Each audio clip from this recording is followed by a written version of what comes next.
Good morning, Malcolm. How are you? Good morning. Oh, I'm pretty good for an older guy. I'm glad to hear that. Why don't you tell us about your background and what you were doing before you went into service? Well, I was born in Urbana, Illinois, on California Street. That before they did it in hospitals.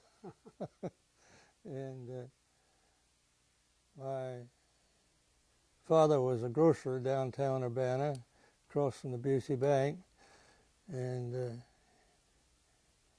I graduated from Urbana High School in 1936, and right then, a good friend of mine, father was a foreman at the bindery of the University Press, and I got on as apprentice there and served my apprenticeship. And just when I finished the 4 years, I was drafted and had to go in the Army, had to go to Chicago to sign in by train. And I went to Camp Blanding at Stark, Florida for training. A lot of sandy place there. I didn't know at the time, but that was preparing me for walking in the deep snow over in Europe. Is this the infantry that you were being trained in? Pardon? What branch were you trained in, the infantry? In infantry. And I ended up in the 30th Division, 119th Infantry in Company D, and that was a machine gun company. And when I got up, I got up to the front line on Christmas Eve and dug my first foxhole. What year was this? In 1944, in December 24th. And so had you gone directly from Florida to the European theater? They took you straight? Well, I went to New York and got on a boat and landed in England. I think I went out from Liverpool. I can't remember the other city I went in, but at that time all the lights were out and everything for kind of the war. So, were you given any training once you arrived in France before you went up and dug that first foxhole? No. Oh my gosh! It went right in. I landed at Le Havre, and I remember we had all our duffel bags. They were pretty heavy. And I had to carry that. They marched us up a hill, a brick road. I remember that. And then I got into the 30th Division, and I got there. They stopped the Germans in the Battle of Bulge, and we pushed them back, and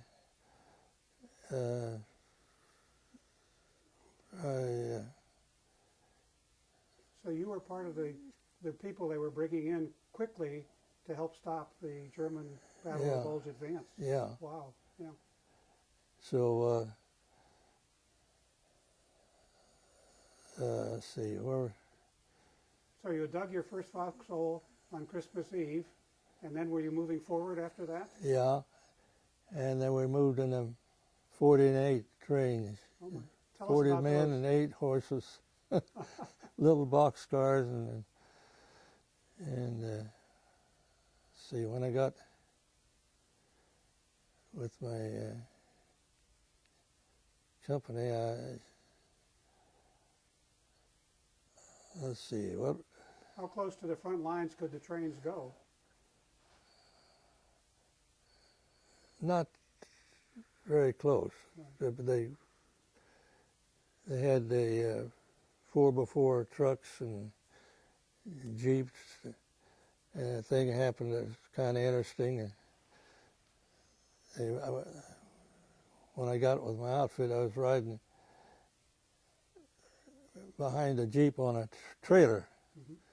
And the Jeep driver got a little intoxicated and went in the ditch, and the trailer flipped over. And my buddy and me were sitting on it, but I jumped. But he got his legs broke or something. I never saw him again. Mm-hmm. So I was just pure lucky, I guess, but I was quick thinking to jump off of it. So,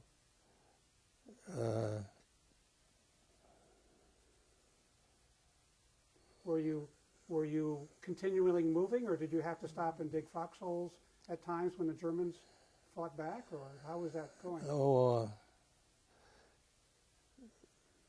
Well, the foxhole was before that, yeah. But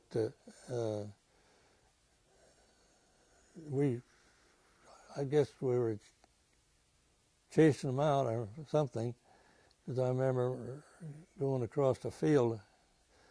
We were under fire, and I had a pocket Bible in my pocket here, and I got a piece of shrapnel that hit that Bible, put a dent in it. There's metal covers on it. Then.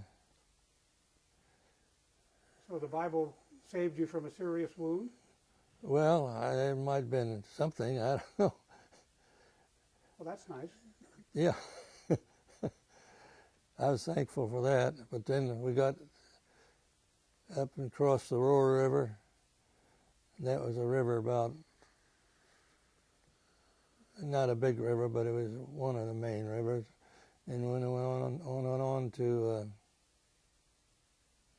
the Rhine River, and I remember we were walking then, spread out, and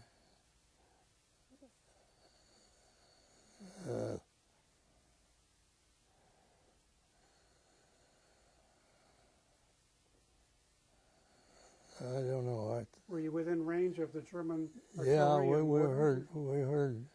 Then we got into the Black Forest. Oh. And before that, when you crossed the Rhine, were you on bridges, or did they have to ferry you across the Rhine? Were all the bridges still intact? Oh, one bridge would cross the river, and the bottom I was out, and it was a steel bridge with a flat, it sloped up and then crossed and sloped down. Had to walk on them, and I didn't know whether I would fall off or not. Oh my, you had to go on the girders? You had to keep your balance. I'll say. So you're across the Rhine and you're in German country, in German territory, Germany? And I got pictures of where we met the Russians. Oh my gosh. We hooked up there, and they come one way and we come another, and we cleaned out the Germans, and the Russians were glad to see us. We was glad to see them. So there was a friendly meeting? Yeah. I've got a picture of him. Oh, that's nice. And so... was this pretty near the end of the European War by now? Yeah, let's see. I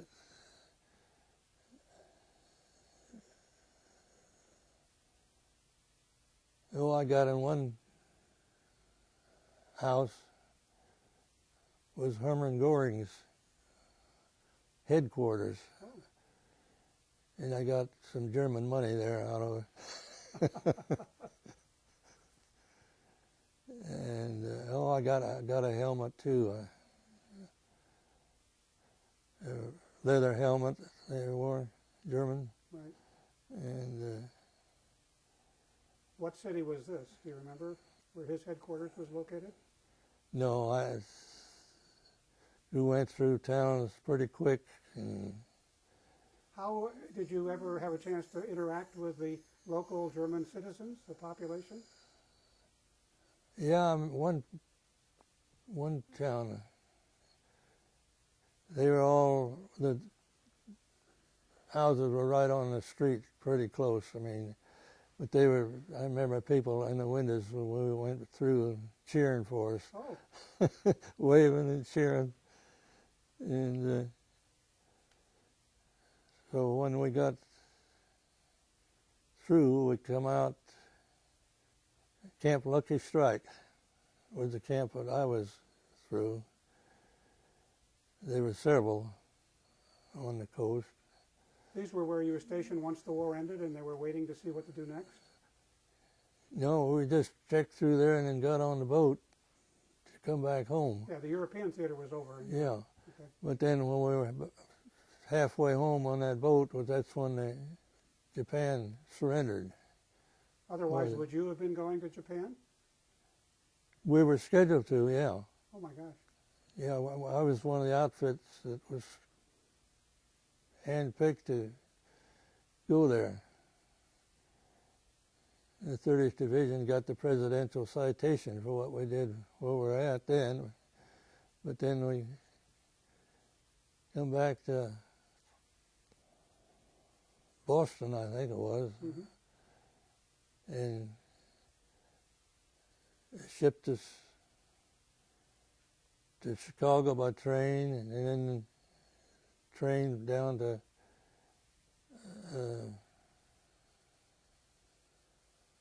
Atlanta, I think. No, to Chicago, and we got the discharge there, I think. I see. Did your We parents didn't know? get a discharge. We got a 45-day leave because they didn't know what they was going to do with us. And got a 30-day leave first, but then they added 15 days to it. I got that notice. I got it through the mail when I was home. So Did your parents know you were coming home at that point? Did you ever call them or write them? yeah, I think they knew. Okay. I They can't must have been remember. excited, yes. But so when the 45 days is up, I got discharged. Okay. And So once the war ended in Europe, how long did you have to stay in Camp Lucky Strike? Was it pretty quick? yeah, Okay. I don't remember. Because they wanted you home for the To go fight to in Japan. But I don't remember too much about that. It was just rushing in here and sign that and everything. So. Well, some of your fellow troops were left in Europe and they stayed there a lot longer before they were discharged. So yeah, you got home more quickly, yes. I don't remember about that. We didn't know anything Some of the about other it. divisions. But it was the 30th Division, 119th Infantry, and I was in Company D. What was the most difficult or different thing about getting out of the military and coming back to civilian life? Well, I was a printer, and I was an apprentice printer Right.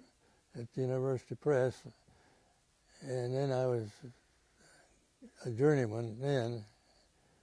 So you were able to get back with the University Yeah, Press? I got back in, Okay. right, and I stayed there for 35 years My gosh. and retired, and then I got a job in the grocery store, Shrimp's Grocery at 6th and John Street in Champaign, Right. and I spent 22 years there part-time. Oh my gosh.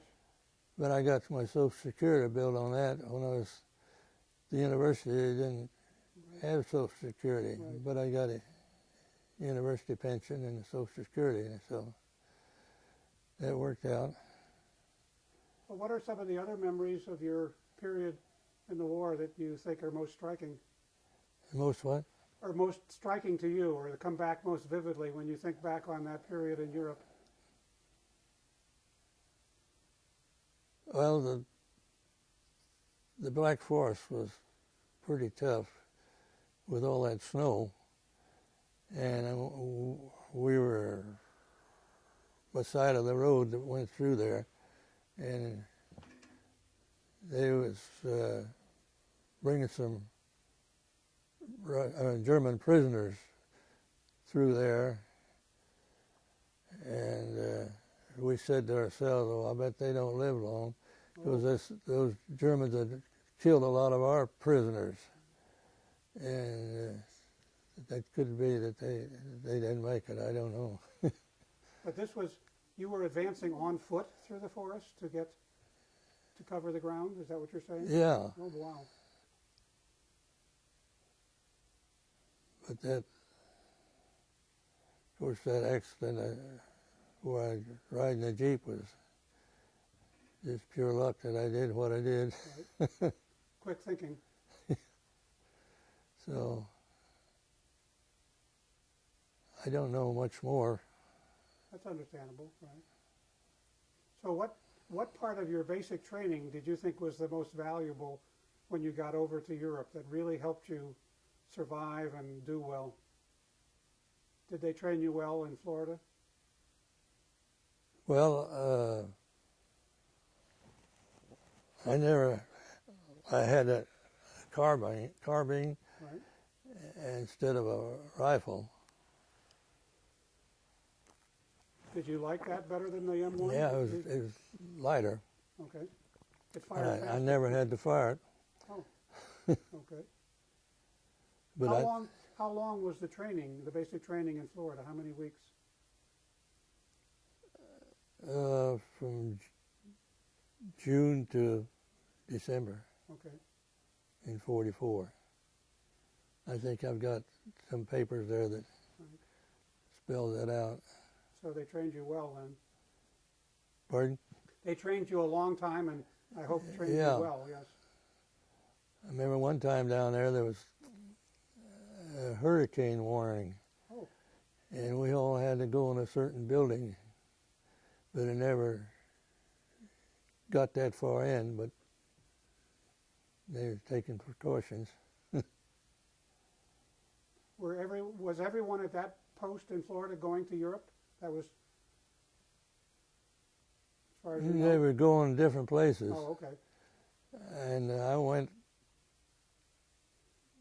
in the unit I went into, and when I got in Europe, there was 10 or 15, and I was the only one made it through. Really? They got sick or killed or something.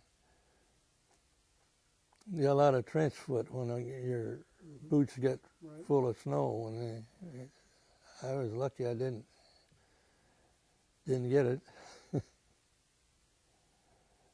I don't know. Did you get to see any of the leaders of the armies in those times? You know, the generals or the others when you were a soldier? We were in Patton's army. Okay. I think I saw him once. Ah, Oh, another thing. My brother-in-law was a major, and he was over there, and his job to coordinate the ground and the air forces. Mm-hmm. And he knew where I was, and he sent for me back to headquarters, and I stayed overnight, but I had to sleep in the basement. It's a brick building, on a bed of sugar beets. Just because there were no beds, or because you were? No, there wasn't much place. Okay. Of course, the officer and everything was upstairs, but I just picked that, and I was tired and everything, and just laid down on those sugar beets, and it's just so. When you were in the field, were you sleeping outdoors all the time? Yeah. Yeah. Yeah. So that was being indoors was a break from the outdoor sleeping. Yeah. What rank were you when you completed your service? Private first class. All right. And when I was visiting my brother-in-law, I got some ice cream there. We never had that. So there was my wife had 3 brothers and me. We all were in the service. One was a bombardier over Italy, and a major, and the other one, the oldest brother, was a truck driver, taking supplies to the front and back and back and back. So we all got out Oh, good. unharmed. Is there anything else you'd like to tell about your experiences? Well, I don't.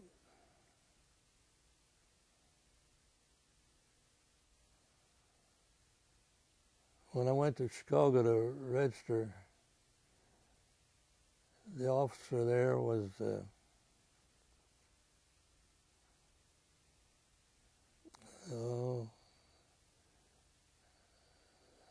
he owned the off supply store, Row guards or? Grow Guard. Oh, He was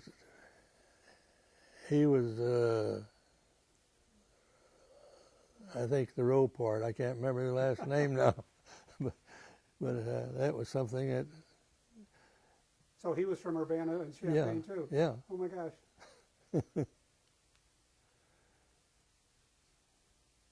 So.